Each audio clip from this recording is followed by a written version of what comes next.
بسم اللہ الرحمن الرحیم بسم اللہ الرحمن الرحیم الحمدللہ رب العالمین وصلی اللہ علی محمد وآلہ الطاہرین ولعنۃ اللہ علی اعدائهم اجمعین الی قیام یوم الدین۔ ہم تاریخ میں دیکھتے ہیں رسول اللہ صلی اللہ علیہ وسلم کو جن دو ہستیوں کے ذریعے سے اللہ سبحانہ وتعالیٰ نے اس دنیا میں بھیجا، یعنی ان کے والدین حضرت عبداللہ علیہ السلام اور حضرت آمنہ بنت وہب سلام اللہ علیہا کو کافر قرار دے دیا گیا۔ جن دو ہستیوں کے ذریعے سے رسول اللہ صلی اللہ علیہ وسلم کی پرورش کرائی اللہ سبحانہ وتعالیہ نے، یعنی حضرت عبد المطلب اور حضرت ابو طالب علیہ السلام، ان دونوں کو بھی کافر قرار دے دیا گیا۔ اور وہ لوگ جو رسول اللہ صلی اللہ علیہ وسلم سے لڑتے رہے اور جنگیں کرتے رہے، ان کو مسلمان تو کجا بلکہ صحابی اور بلند ترین مقام بھی دے دیا۔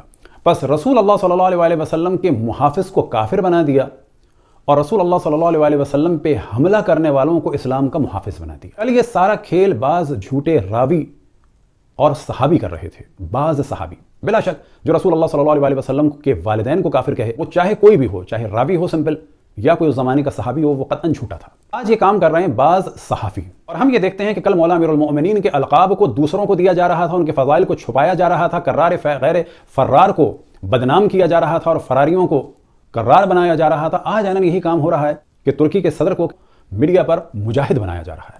یہ ترکی کا وہ صدر ہے اور اس ملک کا صدر ہے کہ جس کا ہمیشہ اسرائیل سے تعلق رہا اور تجارت چل رہی ہے اور اچھے تعلقات رہے، آنا جانا بھی ہے، اور اسرائیل کے وزیر اعظم کے ساتھ شراب پیتے ہوئے درجنوں فوٹوز بھی موجود ہیں۔ اس ملک کا صدر ہے کہ جہاں پر کوئی کھانا حرام نہیں ہے، حتیٰ سور کا گوشت ملتا ہے۔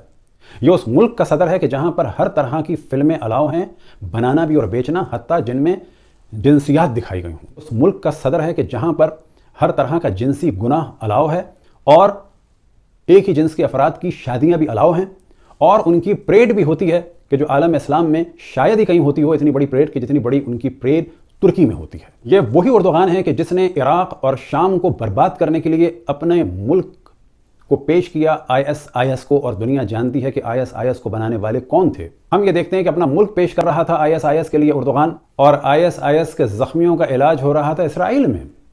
اور یہ وہی IS والے تھے کہ جن کا نعرہ تھا حضرت زینب کے روضے کو مسمار کرنے کا، جن کا نعرہ تھا کربلا اور نجف کو ویران کرنے کا، جن کا نعرہ تھا کاظمین اور سامرہ یعنی رسول اللہ صلی اللہ علیہ وسلم کے فرزندوں کے قبور کو برباد کرنے کا۔ یہ وہی IS والے ہیں کہ جنہوں نے حضرت یونس کے مزار کو دھماکے سے اڑا دیا، اور یہ وہی IS والے ہیں کہ جن کو فیسلیٹ کرتا تھا یہی اردوغان، اور ان کے پیسوں کا بندوبست بھی اس طرح سے ہوتا تھا کہ عراق کا، کردستان کا سارا تیل ترکی کے راستے بلیک مارکیٹ میں بکتا تھا، اردوغان بھی لوٹتا تھا، اس کا داماد بھی لوٹتا تھا، اور اس کے بعد IS والوں کو سپورٹ کیا جاتا۔ یہ وہی اردوغان ہے کہ جو ہزاروں کی تعداد میں مسلمان کردوں کو مار دیتا ہے۔ لیکن آج پاکستان کے چند سوشل میڈیا کے کھلاڑی وہ یہ نہیں سوچ رہے کہ ان جھوٹی خبروں کے ذریعے سے آپ کی اپنی شخصیت کتنی خراب ہو رہی ہے۔ لگتا ہے کہ تھوڑی دیر میں آپ لوگ خبریں بنانے والے ہیں کہ نیتن یاہو سے سوال ہوا کہ آپ اپنے 3 دشمنوں کا نام لیں، تو اس نے ایران نہیں بلکہ ترکی بلکہ اردوغان کہا۔ لگتا ہے کہ تھوڑی دیر میں آپ خبریں بنانے والے ہیں کہ ترکی کے مرد مجاہد اردوغان نے فلسطین میں PLO بنا دی اور وہاں پر اپنا ایک فوجی بھیج دیا جس کا نام ہے یاسر عرفات، اور یاسر عرفات کی مدد کرنے کے لیے اس نے اپنے ایک دوست سے یعنی حافظ الاسد سے کہہ کر یاسر عرفات کی مدد کرائی۔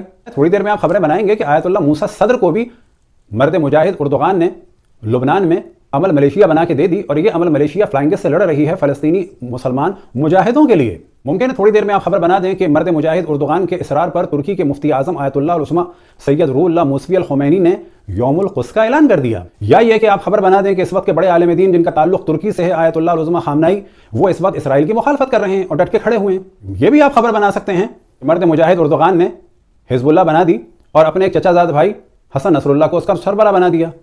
آپ یہ بھی خبر بنا سکتے ہیں کہ ترکی کی سپاہ پاسداران اس وقت شام میں اور لبنان پہنچ چکی ہے۔ بھائی یہ جھوٹی خبریں بنانا چھوڑو، اپنی حیثیت اس سے خراب ہوتی ہے۔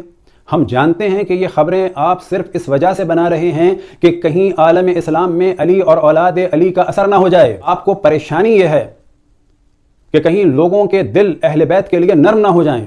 یہ شخص کہ جس نے آج تک دنیا کے کسی مسلمان کے لیے کچھ نہیں کیا سوائے زبان چلانے کے، کیا اس کی اپنی فوج نہیں ہے؟